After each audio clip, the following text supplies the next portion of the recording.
we discuss about the introduction to vulnerability assessment framework. The United Nations Development Programs operationalized assessment methodologies. United Nations Development Program translate IPCC concept into practitioners' methodologies, emphasizing equity, participation, and scalability.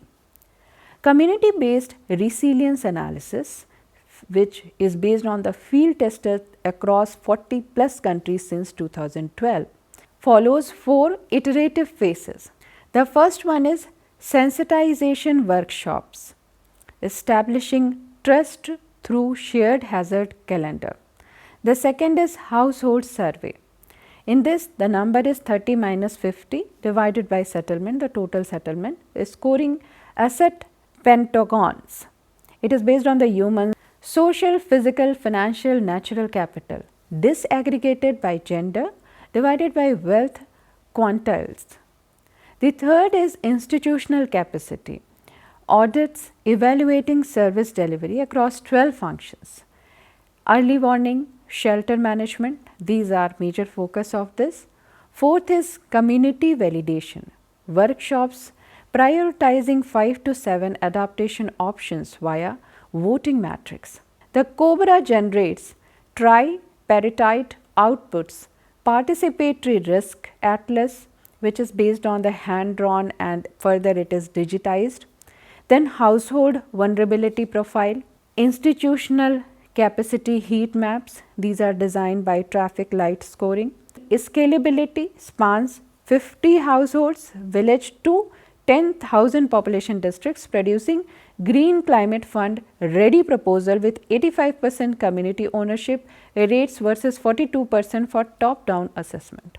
Students, gender response variants incorporate menstrual hygiene, water interaction, and childcare burdens during floods. Climate risk management framework employs risk is equal to F, hazard magnitude, vulnerability, and capacity deficit, operationalized through web-based toolkits facilitating multi-stakeholder workshops. Gender responsive vulnerability assessment for least developed countries integrate intersectionality.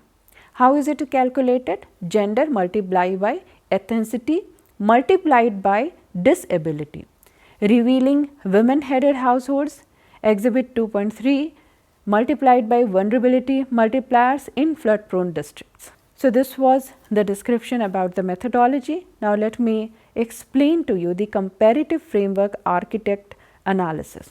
You can refer this table in which the framework has been given related to IPCC AR6, UNDP COBRA, UNDP VRP and UKCIP adaptation wizard. Then how to calculate the risk equation, then different scale range has been given pertaining to the respective report and organization, then data intensity, the validation method, respective validation method which is used, and what is the policy output. So, in case of IPCC AR6, impact is equal to exposure multiplied by vulnerability, and in this continental household is considered as the scale range, high data intensity is considered, and then observe impact correlation in which R is equal to 0.78 is taken as a method to calculate it. What is the policy output? The NDC targets and global stock takes. In the same way, in UNDP COBRA, risk is equal to hazard multiplied by vulnerability multiplied by capacity. In this, the scale range is at village province. Its participatory surveys and the data intensity is medium. You can see that community plausibility voting in which 85% approval is required.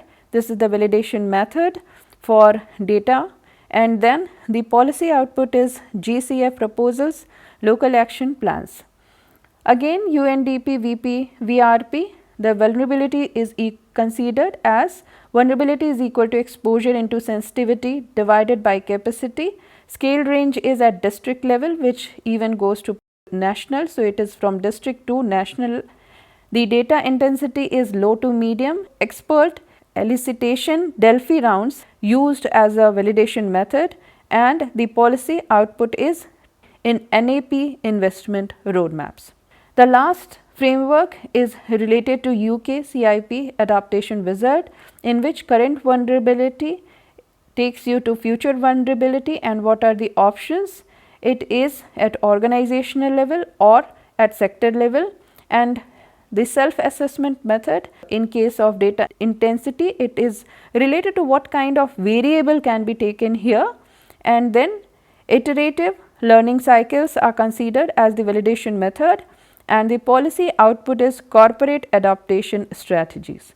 So, you can see that how different calculations are required to gain the policy output and what type of validation methods are used to validate the data intensity. IPCC provides authoritative science baseline. UNDP excels in translating analysis into financed implementation. Hybrid applications increasing Nest Cobra with IPCC scenario for comprehensive national adaptation plan.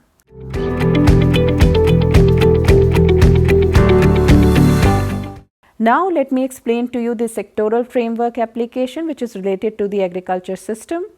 Students, IPCC AR6 Chapter 5 projects 10 to 25% yield decline for C3 crops under SSP2 and RCP4 through 2050.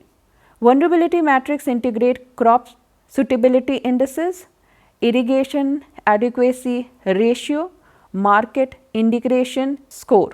United Nations Development Project Smallholder Tool assess 12 staples across drought, heat, flood, stresses, generating varietal transition roadmap, that is SRI, to flood tolerant rice. Now, let me explain to you the different methods related to water resource. The basin vulnerability, how it is calculated. Basin vulnerability is equal to runoff sensitivity index multiplied by storage, or what is the capita, multiplied by allocation equity score. So, IPCC hydrology chapters model 20 to 40% for dry season flow reduction across monsoon Asia.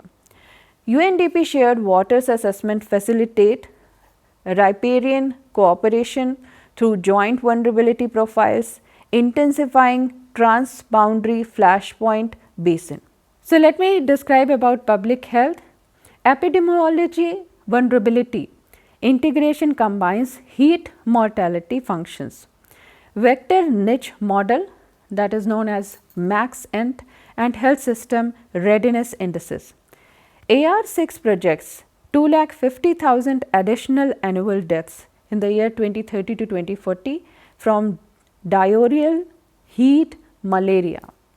UNDP tools prioritize clinic hardening and vector surveillance in 100 highest risk districts. Now, let me describe about urban infrastructure. Asset exposure surface multiplied by critical function threshold, which is further multiplied by retrofit readiness. So, now let me discuss about UK CIP's backlight assesses 18 business functions in which supply chain and employee health is considered as one of the factor. IPCC urban chapters identify 1.8 billion people in 1 in 100 year floodplains by 2050 absent protection upgrades. Now, let me take you to ecosystem services. These are trait based vulnerability scoring, then filters IUCN red list by thermal tolerance, dispersal capacity. Nature based solution yields BCRs of 4.1 to 9.1 versus grey infrastructure.